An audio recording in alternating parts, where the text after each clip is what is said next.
अध्यक्ष जी, मैं middle class family से आता हूं। मेरे पिताजी प्राइमरी स्कूल में हेडमास्टर थे। गरीबी मैंने लोग लिखा होता है कि देख के आए, सुनिए, मैंने तो अपने जीवन में इसका अनुभव किया सर। एक ऐसी बहुत बड़ी दुनिया है जो जिनके सपनों में ही हवाई जहाज है कि वो कभी हवाई यात्रा करेंगे। और मुझे आदत है सर, मैं कोशिश करता हूं लोगों से जानने की, तो बड़ी बड़ी रैलियों में, छोटी मीटिंगों में महिलाओं से, पुरुषों से पूछता हूं कि हवाई जहाज का सफर किया है क्या, तो गर्दन नीचे कर लेते हैं। फिर पूछता हेलीकॉप्टर किया, तो भी गर्दन नीचे कर लेते हैं। तो फिर ऐसा एहसास होता है कि इस देश की एक बहुत बड़ी आबादी, 80-85% आबादी, जिसके सपनों में ही हवाई जहाज, वो हवाई जहाज का सफर कभी कर पाएगा नहीं कर पाएगा। शायद जैसे पैदा हुआ जिस स्थिति में, बहुत बड़ी आबादी तो उसी स्थिति में चली भी जाती है। प्रधानमंत्री जी ने एक सपना दिखाया, उस सपने को लेकर के बहुत लोगों के मन में विश्वास पैदा हुआ। और मुझे ऐसा लगा, एक पिक्चर भी आई थी सर, सिरफिरा, उसमें अक्षय कुमार सर बहुत सस्ते दामों में हवाई जहाज चला लेता है। मैं मंत्री जी से कहूंगा कि उन्हीं से सीख ले कि कम से कम वो इतने बड़े पैमाने पे जो जनता है उनके जीवन में कुछ पल खुशी के दे पाए। अध्यक्ष जी, मैं बिहार जा रहा था, पटना में। आपके लिए वहां इन्होंने एक यात्रा निकाल के माहौल खराब किया था गिरिराज सिंह जी ने, उसी को रोकने के लिए जा रहा था सर। तो मेरे साथ एक दिल्ली के द्वारका के सज्जन बैठे थे, गोयल जी। जब चर्चा हुई तो मैंने उनसे पूछा कि सर कहां आप, कैसे?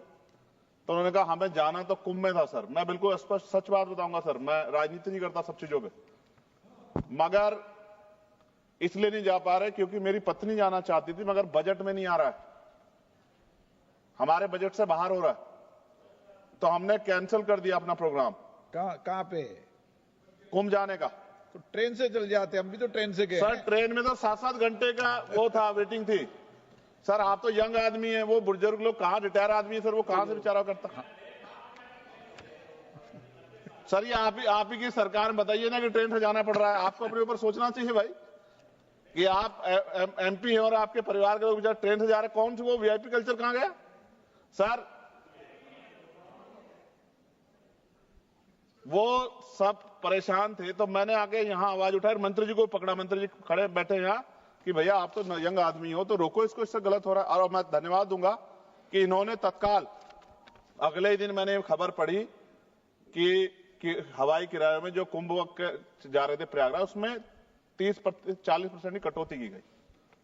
यानी कि जो 50-60 हजार रुपए हो रहा था उसको कम करके 25-30 हजार रुपए तक किया गया। ये तब हुआ, ये गवाह बैठे हैं मंत्री जी इस बात के। ये क्या कह रहे हैं? गंभीर बात पूछ लो सर, आप पूछ लो, कम करा सकते हो, पूछ लो। आप ये पूछो, मैंने इनसे कहा नहीं कहा। और ये अगर ये इनके हाथ में दे तो फिर कैसे हुआ सर, ये भी मंत्री जी बता सकते हैं। तो सर मेन क्या है, बहुत, क्योंकि सरकारी नौकरियां तो सर 2% है, 98% प्राइवेट सेक्टर है। तो जो प्राइवेट जॉब करता है, जैसे एक्स कोई बेंगलुरु में निखिल और सुरभि वहां जॉब करते हैं और अपने घर आना चाहते हैं सर, एयरपोर्ट पे आ जाओ।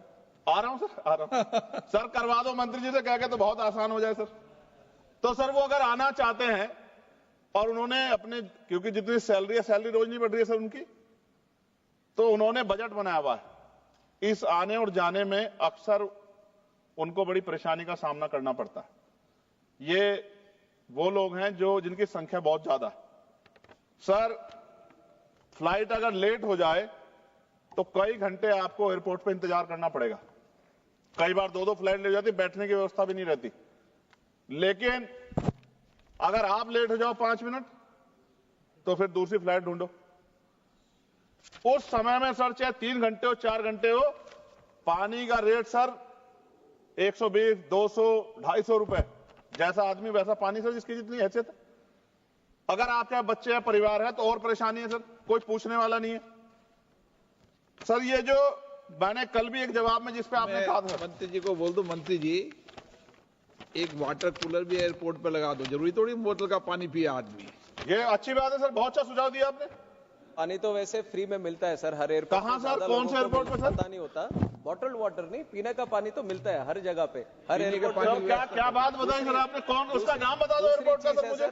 दूसरी चीज है, हमने एक नया ये उड़ान स्कीम का हमने प्रेरणा डायरेक्शन लेते हुए दे दिया हमने आपको, उड़ान आप यात्री हर कैफे भी शुरू एयरपोर्ट किया पे सर। वाटर कूलर लगा दो, ये निःशुल्क कोलकाता पानी में शुरू मिले। किया, चेन्नई में शुरू किया, अहमदाबाद में भी, और बाकी सारे हाँ, एयरपोर्ट पे भी निःशुल्क पानी करेंगे, जहाँ मिले। पे 10 रुपए का वाटर बॉटल भी दे रहे हैं, 20 रुपए की टी कॉफी भी दे रहे हैं, 20 रुपए का एक और नमकीन भी दे रहे हैं, स्वीट भी दे रहे हैं। ये नहीं, ये किया है, ये वास्तव में है, ये वास्तव में है सर। अभी कोलकाता में किया है, चेन्नई में भी किया है, अहमदाबाद में भी किया है, हर जगह भी करेंगे। चलिए सर ने कुछ कहा मंत्री जी, इस पर फोकस करो। हर एयरपोर्ट पर पीने का पानी की व्यवस्था कर दो निःशुल्क। सर ये बड़ा अच्छा आदेश सर आपने चेयर ने कर दिया सर, ये बहुत महत्वपूर्ण है। मंत्री जी इस पर काम करें, बहुत लोगों का भला होगा। सर एक चीज बहुत मेरे दिमाग में बहुत मुझे जो पीड़ा देती है सर, अब पीड़ा मत दो आप सर खत्म कर दो, 2 मिनट में खत्म कर दूंगा सर। आप चेयर पे बैठे हैं तो और ज्यादा अच्छा है सर। जैसे हमने बोलना है, इसमें लिखा गया दिया गया था कि अगर समय से पहले कराते हैं तो टिकट सस्ते होते हैं, और समय के साथ करा देते हैं तो टिकट महंगे होते हैं। ये अच्छी बात है सर। कुछ ही घंटों में ना तो सीट की संख्या बढ़ती, ना स्टाफ पे कोई प्रेशर आता, ना ही कोई ज्यादा माल आता, लेकिन रेट बहुत बढ़ जाते हैं। सर सवाल मेरा ये है मंत्री जी से, अगर जिन लोगों ने कुछ लंबे समय पहले टिकट खरीदा सस्ता, तो उनको बीमा में कुछ कम पैसा मिलता है क्या? या जिन्होंने महंगा टिकट खरीदा उनको अगर कोई दुर्घटना हो जाए सर, कुदरत ना करे हो, तो क्या ज्यादा पैसा मिलेगा क्या? ये जो पैसा तो बढ़ता है, लेकिन क्या इससे उसकी वैल्यू भी बढ़ती है क्या सर? लोअर के अपर पे सर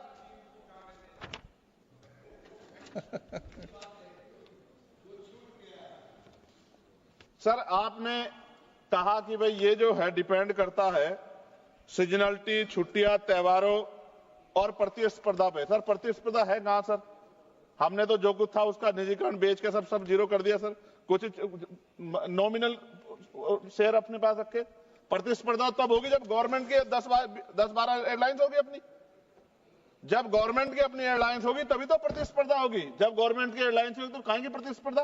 फिर तो वो मन चाहे डाका डालने चाहे लोगों की जेब पे। सर मच्छर सुविधा देखो, सीटों के हालात देखो। मंत्री जी ने किया था, शिवराज सिंह चौहान जी ने, कृषि मंत्री जी ने, क्या हाल थे एयर इंडिया के, कि सीट खराब थी उनकी सर। चलिए आम आदमी की छोड़िए, मंत्री जी को सीट नहीं मिली अच्छी। और मैं फिर कह रहा हूं, आपसे बहुत उम्मीदें हैं मंत्री जी कि आप कुछ नया करके दिखाएंगे और प्रतिस्पर्धा पैदा करेंगे। गवर्नमेंट सेक्टर से सर अच्छी कुछ फ्लाइटें चलाने का काम करेंगे।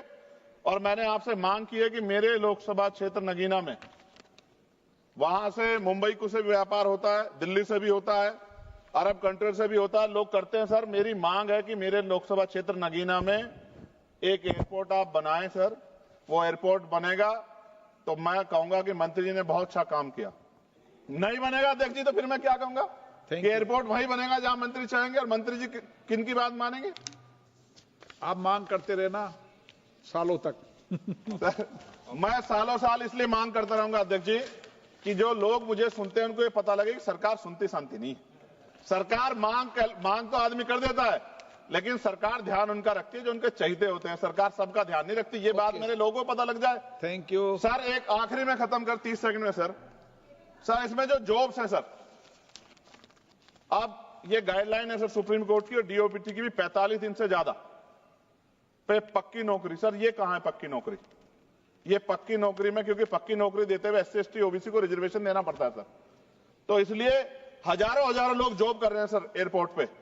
आप डाटा सर, आप तो गार्जियन है हमारे, डाटा देखो सर, मगर SC ST OBC के लोगों को कहां उनमें रिजर्वेशन का लाभ मिल रहा है? ये तो एक तरह से उनके अधिकारों पर डाका डालना हुआ ना सर। इसलिए मैं मंत्री से मांग करूंगा कि सबका ध्यान रखते हुए और नियम, कायदे, कानून, यानी कि संविधान ने जो शक्ति दी उसके आधार पे आगे बढ़े, देश का नाम रोशन करें।